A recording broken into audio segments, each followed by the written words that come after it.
आज शारदीय उत्सव आहे आणि शारदीय उत्सवामध्ये जे सरस्वतीचं, ज्ञानाचं आणि विद्येचं जे प्रतीक आहे त्या शारदेला आज सकाळीच आपण नमन केलंय. तर त्या शारदेला नमन करून आजच्या या व्याख्यानाला मी सुरुवात करतो. यशवंत शिक्षण संस्था, खरं तर यशवंत हा शब्दच आपल्या सगळ्यांना प्रेरणा देणार आहे. सगळ्यांना माहिती असेल यशवंत म्हणलं की आपल्याला कोण आठवतं? हा, त्या महाराष्ट्राचे शिल्पकार, पहिले मुख्यमंत्री यशवंतराव चव्हाण आपल्या आठवतात. आणि हे सगळे संस्कार घेऊन कार्य करणारी यशवंत शिक्षण संस्था माध्यमिक विद्या मंदिर. आज सचिव सर या ठिकाणी डी ए पाटील सर उपस्थित आहेत, अपिने सर आहेत, पानवळ मॅडम मुख्याध्यापिका आहेत, नोकरे सर आहेत, वेताळ सर आहेत आणि सगळी मंडळी आहेत. आणि सगळ्या मंडळींचं एकच ध्येय त्यांनी घेतलंय की आमच्या संस्थेमध्ये, शाळेमध्ये जे मुलं आहेत त्या मुलांना नवीन काहीतरी मिळालं पाहिजे, कायम त्यांना काहीतरी मिळालं पाहिजे की जेणेकरून त्यांचा एक एक दिवस, या 9 दिवसातला एक एक दिवस आहे ते समृद्ध होत जातील. आणि समृद्ध फक्त त्यांच्या शाळेतला जो अभ्यासक्रम आहे किंवा इतिहास भूगोल आहे हे नाही, तर त्यांना बाकीचे सुद्धा संस्कार आहेत ते संस्कार मिळाले पाहिजेत. मला वाटतं हे फार मोठं काम ते करतात. आपण एकदा टाळ्या वाजून त्या सगळ्यांचं एकदा कौतुक करूया. आणि कालच डी पाटील सरांची स्मृती दिन साजरा केला आहे. खरं तर मलाही 2-3 वेळा त्यांची भेट झाली आणि खासदार साहेबांकडे नेहमी बघितले ते ज्या ज्यावेळी भेटले त्यावेळी पिशवी एक असायची आणि पिशवीमध्ये कागद असायची आणि कुठलं तरी, कारण साहेबांचं ऑफिस आता ज्यावेळी साहेब 2019ला खासदार झाले त्यावेळी गोट्याकडे घेतलं, त्याच्या आधी ऑफिस आमच्या संस्थेमध्येच खाली होतं. त्यामुळे बऱ्याच वेळा भेटायला आलेली लोक वरती यायची, ऑफिसमध्ये बसायची आणि माझी बऱ्याच वेळा पाटील सरांची भेट झाली. आणि कायम एकच की माझी शाळा, माझ्या शाळेतली मुलं, त्यांना काहीतरी नवीन मिळालं पाहिजे, नवीन सुविधा मिळायला पाहिजे, नवीन काहीतरी मिळालं पाहिजे. मला वाटतंय आज आपण सगळ्यांनी, तुम्ही सगळ्यांनी ही गोष्ट मला वाटतं लक्षात ठेवली पाहिजे की हे सगळं जे उभं राहतं त्याच्यामागं फार मोठा त्याग लोकांनी केलेला असतो. म्हणजे शासन दरबारी बऱ्याच वेळा खेपा घालाव्या लागतात, काहीतरी करावं लागतं, मग कुठंतरी कशाला तरी मान्यता मिळते. त्यामुळे मला वाटतंय आपण अण्णांना अभिवादन करूया. काल त्यांचा स्मृती दिन झालेला आहे आणि हे सगळं उभारणं तसं खरं अवघड काम आहे, उभारणं अवघड काम आहे, टिकवणं अवघड काम आहे. त्यांनी मला वाटतंय सरांनी आता सांगितलं की पासूनची मुलं जर 1ली ते 4थी पर्यंत शिकायची ती सोय आहे, पण त्याच्या पुढची सोय नाहीये आणि ती सगळी सोय त्यांनी या ठिकाणी केली. त्यामुळे मला वाटते त्यांना अभिवादन करून आपण या कार्यक्रमाला आजच्या जे काही थोडंसं मंथन आहे त्याला आपण सुरुवात करूया. आणि यशवंत विचार फार महत्वाचा आहे. सगळ्यांना माहिती असेल, एक आपल्याकडे हे आहे, हिमालयावर येता घाला, सगळ्यांनी ऐकलं असेल ना, हिमालयावर येता घाला, सह्याद्रीला धावून गेला. सह्याद्री ज्यावेळी देशावरची अडचण आली त्यावेळी ह्या सह्याद्री धावून गेला. देशावरची अडचण आली म्हणजे काय, तर चीनशी जे आपलं युद्ध झालं ते युद्ध आपण कुठेतरी हारणार होतो. म्हणजे आपल्या सैन्याचं मनोबळ जे आहे ते सगळं खाली गेलं होतं. आता आपण त्या युद्ध जिंकत नाही आणि अशा परिस्थितीत पंडित नेहरूंना वाटलं की आता कोणतरी एक चांगला माणूस, एक स्ट्रॉंग माणूस त्या देशाचा संरक्षण मंत्री केला पाहिजे. आणि तो देशाचा संरक्षण मंत्री जर केला तर कुठेतरी आपण हे युद्ध जिंकू शकतो. सैन्याची जी मानसिकता आहे, हारलेली जी मानसिकता आहे ती कुठेतरी बदलू शकते. आणि मग चव्हाण साहेबांना त्यांनी सांगितलं की, यशवंतराव चव्हाण साहेबांना सांगितलं की तुम्ही काय करा, आता तुम्ही वरती संरक्षण मंत्री व्हा. आणि मग संरक्षण मंत्र्याची धुरा त्यांनी सांभाळली आणि संरक्षण मंत्र्याची धुरा सांभाळल्यानंतर चीनशी जे युद्ध झालं ते हारायला लागलेले युद्ध आपण जिंकलो. आणि तेव्हापासून आपण ते म्हणतो की हिमालयावर येता घाला. तर हा सगळा जो यशवंत विचार आहे, तो सगळा यशवंत विचार अंगीकारलेली ही संस्था आहे. यशवंतराव चव्हाण साहेबांचं दुसरं आहे की ज्यावेळी पंडित नेहरू साहेबांनी विचारलं की तुम्हाला या देशाचं संरक्षण मंत्री म्हटले, मी फक्त मला एका माणसाला म्हटले विचारावं लागेल. त्या माणसाला पंडित नेहरू थोडासा राग आला की असं कोण व्यक्ती आहे की ते म्हणतात की त्यांना विचारून मी सांगतो. आणि मग त्यांनी सांगितलं की नाही, मला वेलुताईंना विचारावं लागेल पहिलं की त्यांनी जर मला सांगितलं की हो तुम्ही हे पद स्वीकारा, म्हणजे महिला सन्मान जो आहे तो महिला सन्मान सुद्धा कसा द्यायचा तो सुद्धा यशवंत विचार. आणि हा सगळा यशवंत विचार आज या ठिकाणी घेऊन आपण सगळी मंडळी कार्यरत आहात. तर पुन्हा एकदा आपण या सगळ्यांना एकदा अभिवादन करून, चव्हाण साहेबांना अभिवादन करून सुरू करूया. इथं असणारी सगळी मंडळी आहेत, म्हणजे सगळी मंडळी, आता अपिने सरांचं माझा मागच्या 3-4 वर्षापासून संबंध आहे. ही सगळी मंडळींचं एकच आहे की तुम्हाला काहीतरी दिलं पाहिजे. आणि तुम्हाला काहीतरी दिलं पाहिजे हे ज्यावेळी ते म्हणतात त्यावेळी ते सगळं ते सुद्धा आचरणात आणतात. ज्यावेळी मंडळी त्यांच्या आचरणातून सांगतात की ते सगळं जे आहे ते सगळं तुम्ही आत घेतलं पाहिजे, बाहेर नाही दाखवलं तरी चालेल, स्टेटस नाही ठेवला तरी चालेल. एकनाथ महाराजांचं फार सुंदर उदाहरण आहे. गुरु कसा असावा, ही सगळी मंडळी गुरु जे एकनाथ महाराजांनी एक सुंदर उदाहरण दिलंय त्या पद्धतीने ही सगळी गुरुमंडळी आहे. एक बाई एकनाथ महाराजांकडे गेले त्याच्या छोट्या मुलाला घेऊन. म्हटले की माझा मुलगा जो आहे तो गोड फार खातो, तुम्ही जरा म्हटले त्याला समजावून सांगा की गोड खाऊ नकोस, गोड खाल्ल्यामुळे त्रास होतो. एकनाथ महाराज म्हटले ठीक आहे, म्हणजे मी सांगतो, फक्त एक काम करा, म्हणजे 10 दिवसांना तुम्ही परत या. म्हणजे 10 दिवसांना आल्यानंतर त्याला सांगतो मी गोड खाण्यामुळे काय त्रास होतो वगैरे. 10 दिवस त्या बाई थांबल्या आणि 10 दिवसानंतर त्या बाई परत गेल्या आणि परत एकनाथ महाराजांकडे गेल्या आणि म्हटल्या की थोडा आता त्याला समजवा, गोड खाल्ल्याने त्रास होतो. एकनाथ महाराज म्हटले मी समजावून सांगतो म्हटले त्याला आता. मग त्यांनी सांगितलं की बाळा गोड खात जाऊ नकोस, त्याला त्रास होतो, वेगवेगळे आजार होतात. त्या बाईला कळलं नाही की एवढी 2-3 वाक्य जर सांगायची होती तर मला 10 दिवसाचं कशा करता परत बोलवलंय. कारण ती बाई कशासाठी आली होती तर मग एकनाथ महाराज हे सगळं तुमच्या वजनाला, तुमच्या शब्दाला वजन आहे म्हणून ती बाई त्यांच्याकडे आली होती. आणि त्यांनी सांगितलं की 10 दिवसांनी या. 10 दिवसांनी ती बाई परत गेली, 2-3 वाक्य सांगितली फक्त. त्या बाईला कळेना की यांनी 10 दिवसांना कशासाठी बोलवलं. तर मग ते म्हणाले, ती बाई थोडी रागवली, तिथे विचारलं. त्यावेळी ती बाई म्हणाली, एकनाथ महाराज म्हणाले त्या बाईला की म्हणले मी सुद्धा फार गोड खात होतो, मागचे 10 दिवस म्हटले मी अजिबात गोड खाल्लं नाही, आणि मी ज्यावेळी गोड खाल्लं नाही, मी ज्यावेळी ते आचरणात आणलंय त्याच वेळी मला तुम्हाला सांगायचा तो अधिकार आहे. मी म्हणून म्हटलं की सगळी मंडळी जे जे काही तुम्हाला सांगतायत ते सगळं ते पाळतायत, ते सगळं त्यांनी आचरणात आणलेलं आहे. तुम्हाला सुद्धा जर आज पाटील सरांनी सांगितलं की तो शो ऑफ थोडासा कमी करून त्यांचे विचार जर तुम्हाला लिहा, एखादी वही घाला, जे जे काही तुम्हाला ह्या 9 दिवसात मिळणार आहे ते सगळं तुम्हाला समृद्ध करणार आहे. आणि हे फार महत्वाचं आहे, कारण ज्ञान विज्ञान पुस्तकात मिळतं आपल्याला, टेक्नॉलॉजी तुमच्या पुस्तकात आहे, इतिहास बघून तुम्ही शिकाल. आज ही कशासाठी म्हणवलं हा शारदा उत्सव, तर तुम्हाला कुठेतरी आपली संस्कृती कळावी. कारण ज्ञान तुमच्याकडे असेल, विज्ञान असेल, पण तिसरं चाक जे आहे ते चाक जर तुमच्याकडे नसेल तर त्या ज्ञानाचा उपयोग हा विधायक कामाला केला जात नाही, तो विघातक कामाला केला जातो. कॉम्प्युटर व्हायरस किती जणांना माहिती आहे? आपण म्हणतो ना व्हायरस येईल, बघा कॉम्प्युटरला व्हायरस लागतो. आता कॉम्प्युटरला व्हायरस लागतो म्हणजे काय? तो काय असं बायोलॉजिकल व्हायरस आहे का? पहिलं वाटायचं लोकांना ते चपल्या काढा व्हायरस लागेल, तसा व्हायरस तो नाहीये. तो व्हायरस म्हणजे काय तर एक कॉम्प्युटरचा प्रोग्रामच आहे. तो प्रोग्राम सुद्धा लिहायला इंटेलिजन्स, बुद्धिमत्ता लागतेच.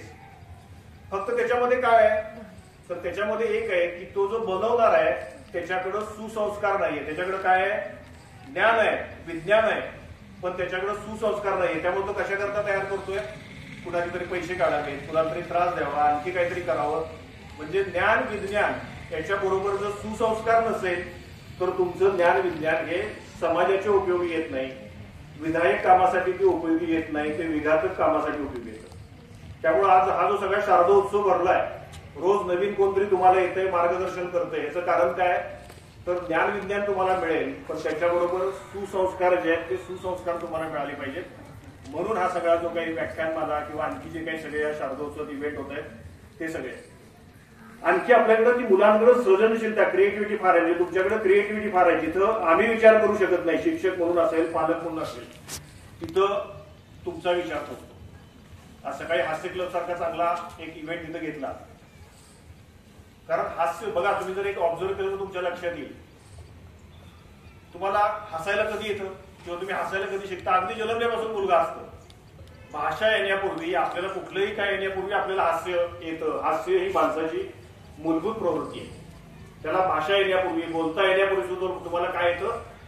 हसता येतं. त्यामुळं तुमच्याकडे सृजनशीलता फार आहे. म्हणजे एका चित्रकलेच्या वर्गामध्ये चित्रकलेच्या सरांनी एक सांगितलं की चित्र सुंदर काढा. कशाचं चित्र काढायचंय तर म्हटले की तानाजी मालुसरे जे आपण ऐकतो ना, सिंहगडची कथा आपल्याला माहिती आहे. मग त्यांनी तो दोरखंड टाकला वरती, ते सगळं केलं, वर चढले. असं एक त्यांनी सांगितला विषय की अगदी आमोशेला जसा अंधार आहे तसा काळा कुठं अंधार पडलाय, त्याच्यामध्ये ते मावळे दोरखंड बांधून वर चढतात, असं आपले चित्र काढायचं. सगळ्या मुलांनी चित्र काढायला घेतलं आणि एक मुलगा फार सुंदर चित्र काढत होता. सर बघत होते प्रत्येकाचं चित्र कसं येतंय, काढत होता. सरांनी ठरवलं की आता हे जे चित्र आहे हे आपण काय करायचं, आता झालं की त्या सगळ्यांना वर्गात वरती करून दाखवायचं की काय सुंदर चित्र काढलंय. सगळं झालं, आता ते चित्र दाखवायची वेळ आली म्हणून परत सर त्या मुलाकडे गेले आणि त्याच्या कागदावरचं जे चित्र त्यांनी बघितलं तर त्याला पूर्ण सगळा जो त्याचा कागद आहे तो काळा केला होता. तो म्हणजे काळा कशासाठी केलाय तर तो म्हटला तुम्हीच विषय दिलाय. विषय काय दिलाय? काळा कुठचा अंधार आहे, माणूस माणसाला दिसत नाही, असं जर तुम्ही विषय दिलाय तर म्हटले मी काढलेलं चित्र कसं दिसणार आहे. त्यामुळं वेगळा विचार जी करण्याची क्षमता आहे ती क्षमता मुलांकडे. एक मुलगा पहिलीला शाळेत जातो, तिसऱ्या दिवशी घरी येतो, घरी आल्यावर दप्तर देऊन टाकून आईला म्हणतो, आता आई म्हणतो मी काय उद्यापासून शाळेत जाणार नाही. म्हटलं काय झालं? नाही म्हणतो, काय मी शाळेत गेलो, मला पहिल्या दिवशी मॅडमनी सांगितलं 6+1=7. दुसऱ्या दिवशी गेलो, म्हटलं सांगितलं 5+2=7. आज तिसरा दिवस आहे, म्हटलं आज गेलो, सांगितलं 4+3=7. म्हटलं मॅडमला जोपर्यंत कळत नाही नक्की कशामध्ये किती मिळवल्यावर 7 येतो तोपर्यंत म्हटलं मी काही शाळेत जाणार. म्हणजे वेगळा विचार करण्याची क्षमता आज मुलांकडे आहे. आणि बऱ्याच वेळा असं होतं की आम्ही मुलांचा सल्ला घ्यायला मागं पडतो, मुलांना काय कळतंय म्हणून करतो. पण मला वाटतं मुलं आपल्याला सगळ्यात चांगला सल्ला देऊ शकतात. एका माणसाची गाडी एका ठिकाणी बंद पडली, 4 व्हीलर पंक्चर झालं मागचं चाक. मग नाल्याच्या कडेला अशी थोडीशी गाडी लावली, त्यानं मागचं चाक ते 4 नट काढले. आता स्टेपनी लावायची वगैरे केलं आणि काय झालं की 4 नट नाल्यात पडले. आता काय ते काय काढता येत नाही, 4ही नट गेले. आता लावायचं कशानं? बरं गॅरेज लांब आहे, आता काय आपल्याला काय करायचा विचार, रस्त्यावर माणसं जात आहेत, कुणाला विचारावं, दोघा तिघा मोठ्या माणसाला विचारलं की काय करता येईल काय करता येईल. कुणी सांगितलं तो गॅरेजवाला आहे, असं आहे, त्याला गाडीवरून घेऊन या, हे करा ते करा. शेवटी त्यांना एक मुलगा, तिथे शाळा असेल जवळ, एक मुलगा चालला होता, 5वी 6वी 7वीचा मुलगा असेल. म्हटलं आता ह्याला विचारून बघू, ह्याला काय सुचतंय का. आपण सगळ्या मोठ्या माणसांना विचारलं, त्यांना लक्षात आलं नाही. ह्याला म्हटले काय सुचतंय का बघूया. मग त्याला विचारलं की असं असं बाबा काय, किंवा गॅरेज कुठं आहे काही किंवा काय करायचं. मग त्याला ते मुलानं बघितलं, कुठंतरी त्याला काहीतरी पहिलं त्याला माहिती असेल थोडंसं गाडीची किंवा आणखी काही थोडीशी, किंवा त्याच्या वडिलांकडे गाडी असेल. तो म्हटलं एक काम करा तुम्ही, प्रत्येक म्हणला चाकाला 4 नट आहे, त्यातला एक नट काढा. तुमच्याकडे 3 नट म्हणला तयार होतील की नाही, ते 3 लावा. ती गाडी म्हणला गॅरेज पर्यंत जाईल त्या 3 नटांवर. म्हणजे तुमच्याकडे वेगळा विचार करण्याची क्षमता आहे. बऱ्याच वेळा ती आमच्याकडे नसते, मोठ्या माणसांकडे नसते. वेगळा सल्ला जो आहे, मार्गदर्शन सुद्धा बऱ्याच वेळा मुलं आपल्याला चांगल्या पद्धतीनं करू शकतात. तर अशा पद्धतीनं सरांनी आज सांगितलं की तुमचं व्यक्तिमत्व सर्वांगानं जर विकसित व्हायचं असेल तर अभ्यासाबरोबर तुम्हाला इतर कौशल्य सुद्धा घेतली पाहिजे. एखादा छंद जोपासला पाहिजे. छंद काय करतो, आज बघितलं आपण सगळीकडे आपल्याकडे एक शब्द फार चाललाय, सगळीकडे तणाव आहे, स्ट्रेस आहे. आणि तो स्ट्रेस बाहेर काढायचा असेल तर सगळ्यात सुंदर गोष्ट कुठली आहे तर छंद. मग कुठलाही असेल, तुम्हाला चित्रकलेचा छंद असेल, गायनाचा छंद असेल, वक्तृत्व स्पर्धेमध्ये भाग घेणं किंवा वक्तृत्व करण्याचा छंद असेल, हे सगळे छंद जर तुम्ही जोपासले, ह्यातला कुठलाही तुम्हाला जो आवडेल तो छंद जर तुम्ही जोपासला तर नक्की तुमच्या व्यक्तिमत्वाला एक वेगळी गाठणी येईल, एक वेगळं अंग त्या व्यक्तिमत्वाला येईल. आणि हे कशा करतं बघा, तुम्ही जर बऱ्याच वेळा बघितलं असेल, एखादा चित्रकार बघा, एखादा कलाकार बघा, त्यांच्याकडे एक वेगळा सेन्स ऑफ ह्युमर ज्याला आपण म्हणतो, जीवनाकडे बघायची खिलाडी वृत्ती आहे. पु ल देशपांड्यांचं आपल्याला नाव माहिती आहे, बरोबर आहे. पु ल देशपांड्यांचं आपण ऐकलंय. पु ल देशपांड्यांना फार चांगलं वाक्य आहे की कलेशी तुम्ही मैत्री करा, कारण पोटापाण्याचा उद्योग तुम्हाला कसं जगायचं, म्हणजे कसं कमवायचं, काय करायचं हे शिकवेल. पण एखाद्या कलेशी, एखादा छंद जर तुम्ही त्याच्याशी मैत्री केली तर तो छंद तुम्हाला का जगायचं हे शिकवून जाईल. आणि मला वाटतं की आत्ताच्या ह्या सगळ्या जो आपण काळ बघतोय त्याच्यामुळं आपल्याला का जगायचं, एखादा छंद का जोपासायचा हे जर आपण वाचन केलं, जर मोठे मोठे जे काही पु ल देशपांडे वगैरे यांचं ऐकलं तर आपल्या लक्षात येईल. आणि खिलाडी वृत्ती कशासाठी पाहिजे. पु ल देशपांडे एका कार्यक्रमाला गेले, एका चित्रकला प्रदर्शनाचं उद्घाटन, स्टेजवरती बसले आणि जो निवेदक होते त्यांना माहिती नव्हतं की पु ल देशपांडे सुद्धा चांगले चित्रकार आहेत, त्यांनी जो चांगले चित्र काढले. बघा, म्हणजे तुमच्याकडं जर विनोद बुद्धी असेल तर तुम्ही सामाजिक जीवनात सुद्धा काम करताना कसं काम करू शकता. मग त्यानं काय केलं, त्यानं बोलताना त्यांची ओळख करून देताना सांगितलं की आजचे आपल्याला जे प्रमुख पाहुणे लाभले ते फार मोठे वक्ते आहेत, फार मोठे साहित्यिक आहेत, सगळं आहे, पण त्यांचा चित्रकलेशी काही संबंध आहे की नाही म्हटले मला माहित नाही. आणि म्हटले त्यांनी कधी ब्रश हातात घेतलाय की नाही मला माहित नाही. आता एवढं मोठं सांगितल्यावर, एवढा मोठा माणूस स्टेजवरती आहे, एवढा मोठा साहित्यिक एखादा निघून गेला असता, पण छंद असणारी माणसं किंवा कुठल्याही कलेशी मैत्री असणारी माणसं कशा पद्धतीने वागतात. मग त्यांनी सांगितलं, त्यांनी जागेवरून पु ल देशपांडे म्हणाले, अहो असं का म्हणताय म्हणले, ब्रश म्हटले सकाळी ब्रश घेतल्याशिवाय म्हणजे सुरुवातच होत नाही आमची. म्हणजे हा जो सेन्स ऑफ ह्युमर आहे, हा जो हजरजबाबीपणा आहे, ही जी खिलाडू वृत्ती आहे जीवनाकडे बघायची, ती त्याच वेळी येते की ज्यावेळी तुम्ही कुठला तरी छंद जोपासता. तुम्ही सगळी माणसं बघा, मोठी मोठी माणसं जी कलाकार आहेत, ती अशा काही सामाजिक जीवनामध्ये काम करताना बऱ्याच वेळा मान झाला, अपमान मिळाला तरी ती वेगळ्याच ह्याच्यात असतात. आणि त्यासाठी आपल्याला एखादा छंद नक्की जोपासा, कुठलाही छंद जोपासा. आणि छंद तुम्हाला काय करतात, तुमच्याकडे खिलाडी वृत्ती जी आहे त्याची जोपासना करतात चालेल. आज जर बघितलं आपण तर बऱ्याच वेळा आपल्याकडे एखादी गोष्ट नसते. म्हणजे बऱ्याच वेळा काही लोकांकडे व्यंग असतं एखादं. अमिताभ बच्चनला आपल्याला सगळ्यांना माहितीये कोण बनेगा करोडपती. कोण बनेगा करोडपतीतला अमिताभ बच्चनची आयडेंटिटी काय आज, कशामुळे ते ओळखतात माहितीये? सगळीकडे बघा, कुठे तुम्ही गेला तर अमिताभ बच्चन साहेबांचा आवाज. पण ज्यावेळी त्यांनी सुरुवात केली त्यावेळी अमिताभ बच्चन साहेब हे दिल्लीला एका रेडिओवरती निवेदक करून, रेडिओवरती जे बोलणारी लोक असतात त्याला निवेदक म्हणतात, निवेदकाच्या मुलाखतीसाठी गेले होते. आणि तिथं गेल्यानंतर तुमचा आवाज जाडा भरडाय म्हणून त्यांना बाहेर काढलं. आणि आज तोच आवाज जो आहे, तोच आवाज सगळ्या भारताची ओळख बनलाय. आपण पेटीएमवर पैसे दिले तरी त्यांचा आवाज येतो आज, बरोबर आहे की? त्यामुळं अशी खिलाडी वृत्ती जी आहे, ती खिलाडी वृत्ती जर तुमच्यात जोपायची असेल तर तुम्हाला एखाद्या कलेशी मैत्री केली पाहिजे. आणि बऱ्याच वेळा आपल्याकडे एखादी गोष्ट नसते, तो विकनेस असतो आपला, त्याला सुद्धा आपल्याला काय करता आलं पाहिजे, स्ट्रेंथ करता आलं पाहिजे. म्हणजे काय, आता एक एमबीएचा एक क्लास आहे, एमबीएच्या एका ठिकाणी. एमबीए म्हणजे काय, एमबीए मध्ये वेगळे विषय. मार्केटिंग विषय म्हणजे काय, तर तुम्हाला काही आयडियाज सेल करायचे असतील किंवा काही एखादा प्रॉडक्ट विकायचा असेल, त्याचं तुम्हाला सगळं त्याच्यामध्ये मार्गदर्शन केलं जातं. आता एमबीएच्या क्लासमध्ये एक असाइनमेंट दिली आहे का मुलांनी, शिक्षकांनी मुलांना, सगळ्या एमबीएच्या मुलांना, की तुम्ही काय करा. आता प्रोजेक्ट असतो ना आपल्याकडे शेवटच्या याला, तसा एक प्रोजेक्ट काय, तर हे रामायणाची म्हटले पुस्तक आहे. ही 100 पुस्तकं तुम्हाला देणार आहे प्रत्येकाला. तुम्ही काय करायची, ही रामायणाची पुस्तकं काय करायची, घरोघरी जाऊन विकायची, जी काही त्याची किंमत आहे ती.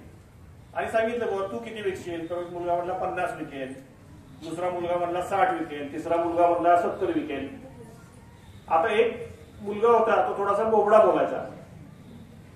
बघा, म्हणजे एखादी गोष्ट आपल्याकडे नाहीये तर तो बोबडा बोलायचा. त्याला विचारलं किती विकशील, म्हणला मी 100 विकणार म्हणला सगळी. आता त्यांचे प्राध्यापक म्हणले ठीक आहे, हा म्हणतोय तर असले बघूया तरी 4 दिवस देऊन 4-5 दिवस दिले. आणि 4-5 दिवस दिल्यानंतर परत सगळ्यांना बोलवलं, कुणी किती विकलीत, कुणी किती विकलीत. कोण म्हणतोय मी 40 विकली, कोण म्हटलं मी 50 पुस्तकं विकली, कोण म्हटलं मी 60 पुस्तकं विकली.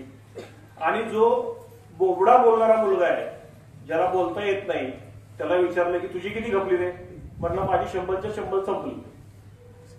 आता ह्याला शिक्षकांना कळेना, त्या प्राध्यापकांना कळेना की जो चांगला बोलतोय त्याची 40-50 खपलीत, कुणाची 60 खपलीत, 100 कुणाचीच खपली नाहीत. 100 फक्त एकाच मुलाची खपली की जो बोबडा बोलतोय. मग त्याला विचारलं तू काय केलंस, काय नाही म्हटलं प्रत्येक घरी जायचो,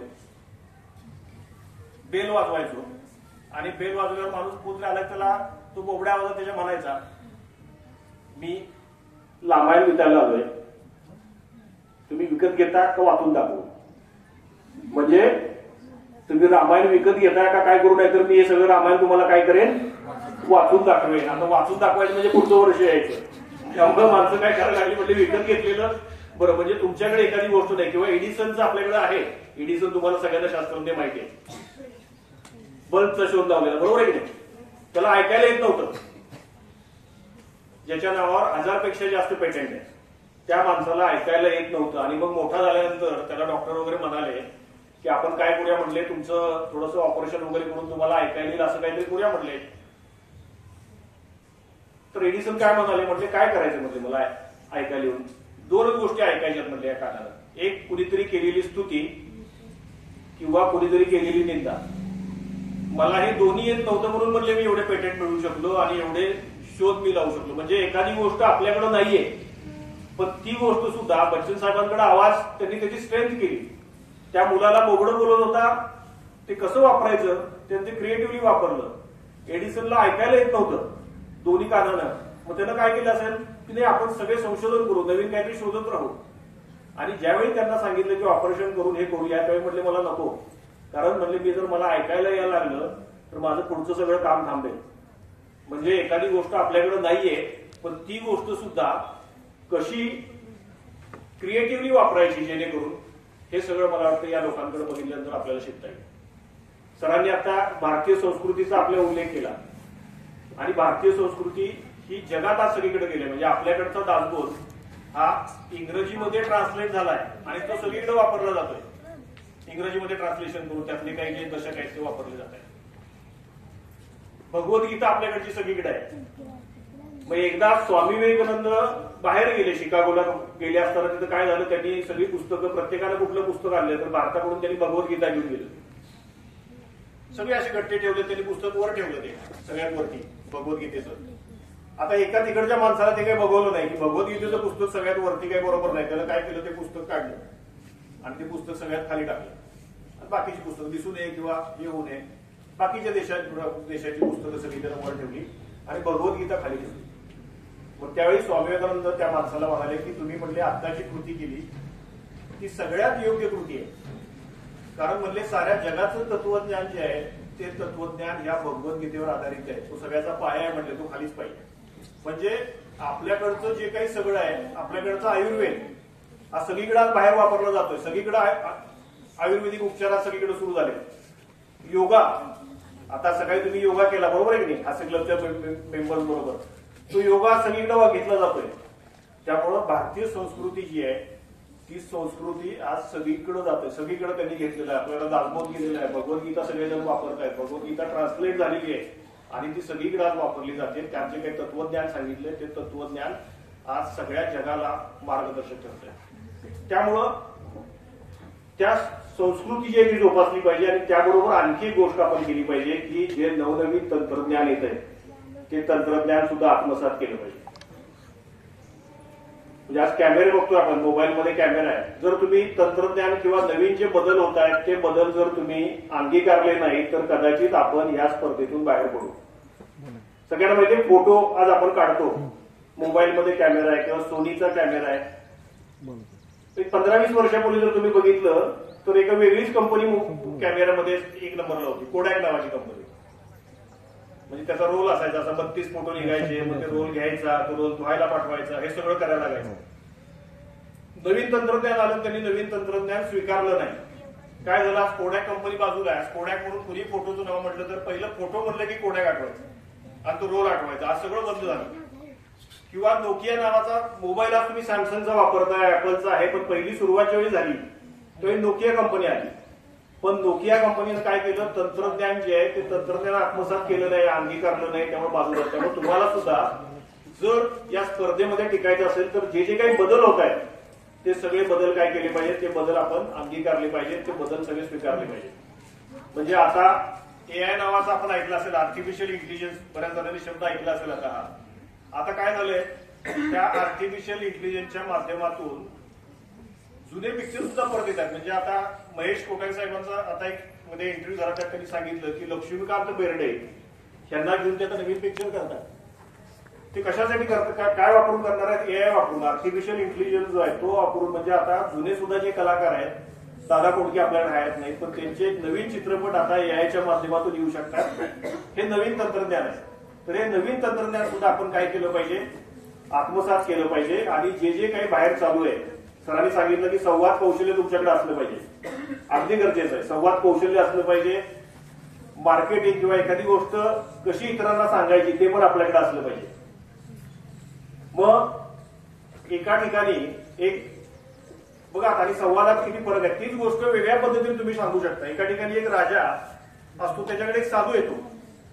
तो साधू आल्यावर त्याला काय म्हणतो, तो माझं भविष्य सांग काय आहे. तो राजा म्हणतो त्या साधूला.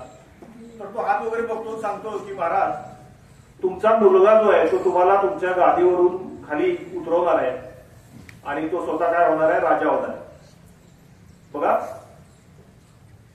राजा खवळतो, म्हणतो माझा मुलगा मला गादीवरून खाली उतरणार आहे आणि तो स्वतः राजा होणार आहे. त्याला म्हणतो तुरुंगात टाकाय साधूला. बघा संवादाची मजा काय. दुसरा साधू येतो परत, त्याला बोलवतो, तो हात बघतो. तो हात बघितल्यावर काय म्हणतो की काय म्हणतो, तुमचा हात आहे, खूप मोठा योग आहे म्हणतो तुमच्या हातात. काय योग आहे, तुम्ही म्हणतो तुमच्या मुलाला राजा होताना तुमच्या डोळ्यानं बघणार आहे. तर काय सांगितलं, तुम्ही तुमच्या मुलाला तुमच्या डोळ्यात एकच राजा होताना बघणार आहे. आता दोन्ही गोष्टी एकच आहेत, पण ती सांगण्याची जी एक कौशल्य आहे वेगळं, संवाद कौशल्य ज्याला सरांनी सांगितलं की तुमच्याकडे ते असलं पाहिजे, कारण ती तुमची ओळख आहे, तर ते तुमच्याकडे असलं पाहिजे. एका ठिकाणी एका राजाच्या राजवाड्यात चोरी होते. चोरी झाल्यावर तो काय करतो की सैनिक पाठवतो, म्हणतो चोरांना शोधा, आता सगळीकडे कुठं चोर गेले बघा. एक साधू महाराज तपश्चर्याला बसले असतात, डोळे बिळे बंद. तिथं पहिले त्याचे जे काही सैनिक आहेत ते जातात, ते ओरडतात त्याच्यावर, हे तू चोर कुठे गेले बघितले का? तो फक्त कुणी सांगतो मी चोर इकडे गेले, म्हणजे बोलत नाही, नुसतं हातवारे करतो. परत प्रधान येतो, तो प्रधान म्हणतो की महाराज तुम्ही चोर कुठे गेले बघितले का? तो परत हात दाखवतो. परत राजाच होता येतो आणि राजा काय म्हणतो की महाराज क्षमा असावी, मी तुमच्या तपश्चर्येत थोडासा भंग आणतोय, पण तुम्ही ते चोर कुठे गेले हे सांगू शकाल का? तो परत हात तिकडे करतो. आता त्याला कळत नाही त्या राजाला, तर तो हात करतो आणि फक्त बोलतो, डोळे उघडतच नाही. तो म्हणतो की तुझा सैनिक तुझे पहिले आले होते, त्यांना पण मी मार्ग दाखवलाय, चोर कुठल्या बाजूला गेले. प्रधान तुझा येऊन गेला, त्यालाही मी मार्ग दाखवला. आता राजा तू स्वतः आलायस, तुलाही मी आता मार्ग दाखवतो की चोर या बाजूला गेले. आता त्याला डोळे तर उघडले नाही. मग राजा त्याला विचारतो की म्हणतो तुम्ही डोळे तर उघडले नाहीत, पण तुम्ही कसं ओळखलं की पहिला आलेला माझा माणूस प्रधान होता, सैनिक होता, दुसरा जो माझ्याकडे आला तो प्रधान होता, आणि आता मी स्वतः आलो तो राजा आहे, ते तुम्ही कशावरून ओळखलं? डोळे तर उघडलेले नाहीत. तर ते म्हटलं मी कशावरून ओळखलं, तर तुमच्या बोलण्याचा टोन काय होता.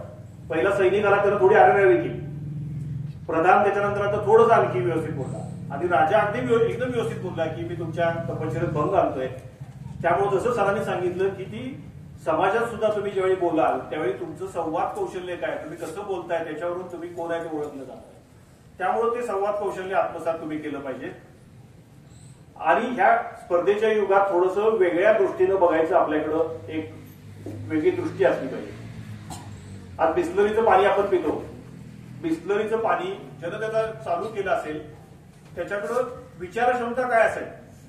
म्हणजे ज्यावेळी बिस्लरी आली त्यावेळी बिस्लरीचं पाणी 20 रुपये लिटर, आणि त्यावेळी दूध सुद्धा 20 रुपये लिटर मिळत होतं, पण पाणी सुद्धा आपण विकू शकतो, हा वेगळा विचार त्या माणसानं केला. मग त्यानं काय बघितलं, तर त्यावेळच्या परिस्थितीचा अभ्यास त्यानं केला की काय, तर आज नद्या सगळ्या प्रदूषित झाल्या, स्वच्छ पाणी लोकांना मिळत नाहीये, हा एक विचार. आणि दुसरा विचार की लोक काय झाली आता हेल्थ कॉन्शियस, म्हणजे आरोग्याविषयी जागरूक झाली.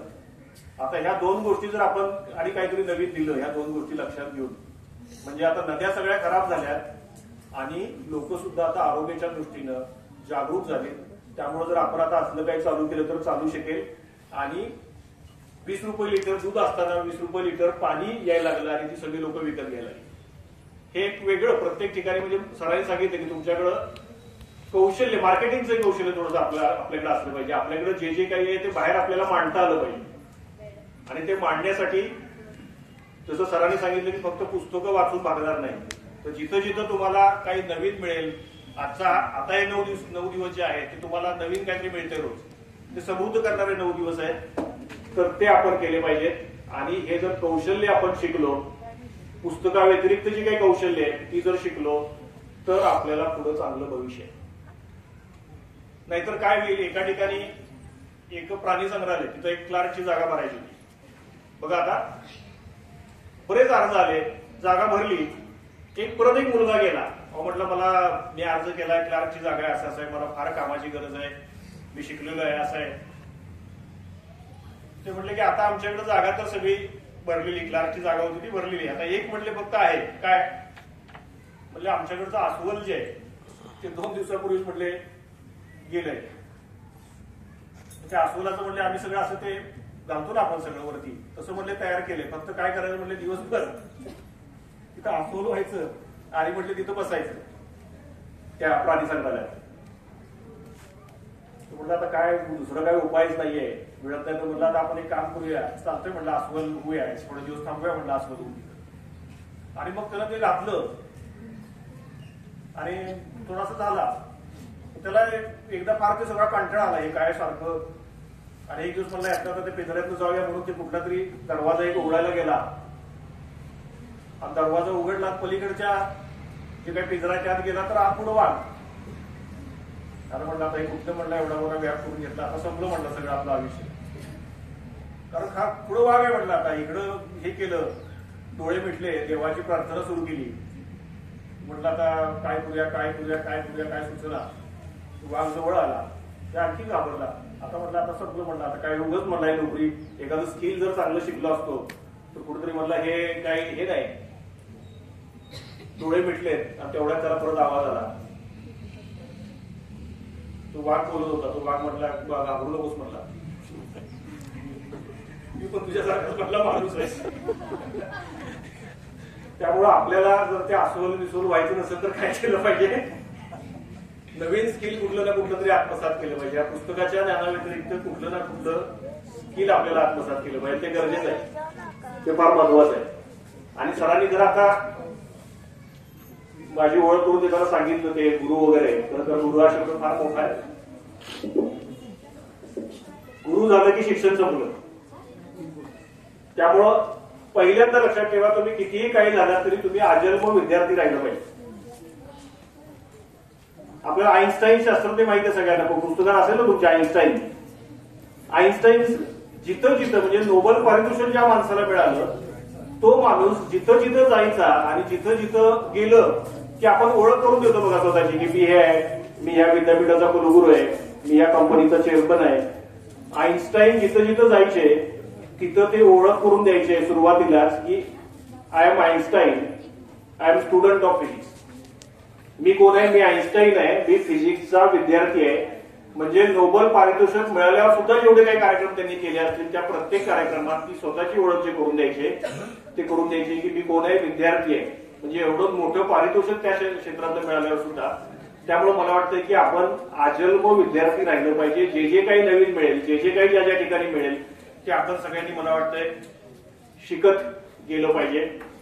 तर अशा पद्धतीनं आज हा नवरात्र उत्सव एक समृद्ध करणारा उत्सव, आपल्या सगळ्यांना समृद्ध करणारा उत्सव. पाटील सरांनी जर सांगितलं की थोडंसं त्यातला शॉपचा भाग बाजूला ठेवून आपल्याला नवीन काय शिकता आलं, नवीन काय करता आलं, नवीन काही विचार जर आत्मसात करता आले तर मला वाटतंय ते आपण केले पाहिजेत. आणि ह्या सगळ्यांचा, ही जी काही सगळी मंडळी या ठिकाणी आहेत, सगळे जे गुरुजन आहेत, त्यांचा तोच त्यातला मुख्य हेतू आहे की आपल्या सगळ्या जे काही विद्यार्थी आहेत त्यांना नवीन काहीतरी मिळालं पाहिजे, नवीन काहीतरी त्यांनी आत्मसात केलं पाहिजे, की जेणेकरून एक वेगळी ओळख.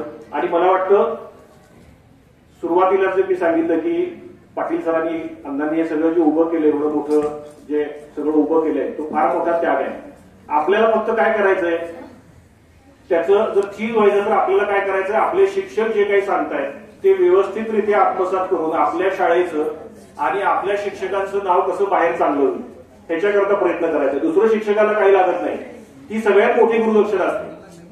म्हणजे तुम्ही शाळेत शिकवलेलं कुठेतरी बाहेर वापरताय आणि तुम्ही मोठे होताय आणि ते मोठे झाल्यानंतर तुम्ही कुठेतरी कृतज्ञ व्यक्त करताय की नाही, मी या शाळेत शिकलो, मला ह्या सरांनी हे शिकवलं होतं, त्याच्यामुळे मला आज फायदा झाला. ही कृतज्ञता तुम्ही व्यक्त करताय, मला वाटतंय तो सगळ्यात मोठी गुरुदक्षिणा आहे. कारण आज सगळ्यांचं कौतुक होतं आणि सगळ्यांचं कौतुक करायला माणसं आहेत, शिक्षकाचं कौतुक कोण करत नाही. आणि आज इतकं म्हणजे इतके सरकारचे नियम आहेत, मारायचं नाही, हे करायचं नाही. म्हणजे मी परवा एक विनोद वाचला की एका ठिकाणी एक मुलगा, त्याला चोरायची सवय, सगळं ह्याचं कंपासातलं पेन्सिल घे, ह्याचं हे घे, ते घे. बरं ते प्रशस्तीपत्र तुमच्या हे प्रगती पुस्तकावर लिहावं लागतं की मुलाचं काय हे, पण तसं लिहिता येत नाही. म्हणजे मारायचं तर नाही पण लिहायचं पण नाही वाईट. मग ते शिक्षकानं खूप विचार केला, आता काय लिहू प्रगती पुस्तकावर. मग त्यांनी लिहिलं छंदामध्ये की मुलाला इतरांच्या वस्तू संग्रहित करण्याचा छंद आहे. आता काय करायचं, चोरी करतात म्हणता येत नाही.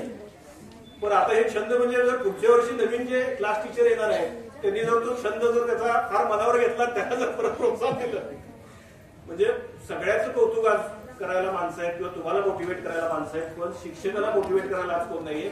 आणि मला वाटतं शिक्षकाला मोटिवेट तुम्ही करू शकता.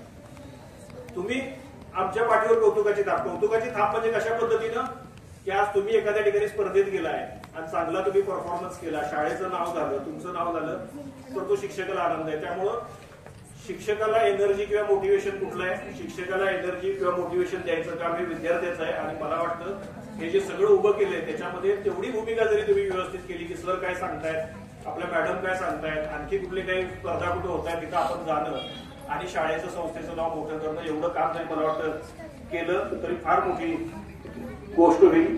कारण एक वाक्य या ठिकाणी थांबतो आता शेवटचं, की एक इंग्रजीमध्ये एक सेंटेन्स आहे, most powerful weapon, education is the most powerful weapon. शिक्षण हे सगळ्यात शक्तिशाली शस्त्र आहे. जर शिक्षण हे सगळ्यात शक्तिशाली शस्त्र असेल तर देणारा किती शक्तिशाली असेल, तो वाटणारा किती शक्तिशाली असेल, पण त्याच्याकडे संयम आहे. तर मला वाटतंय की आपण हीच गुरुदक्षिणा असेल की तुम्ही प्रत्येक ठिकाणी कराडमध्ये कुठली स्पर्धा झाली कुठं जाईल आणि तिथं यशवंत शिक्षण संस्थेचं जे नाव आहे ते प्रत्येक ठिकाणी राहील. त्यासाठी मला वाटतं सगळ्यांनी प्रयत्न करावा. पुन्हा एकदा मी सगळ्यांचे मनपूर्वक आभार मानतो की हा समृद्ध करणारा उत्सव आहे. हा तुम्हालाही समृद्ध करत बऱ्याच आता 9 दिवस समृद्ध करेल. मलाही आज या ठिकाणी संधी मिळाली. मी सर्वांचे पुन्हा एकदा मनपूर्वक आभार मानतो. धन्यवाद.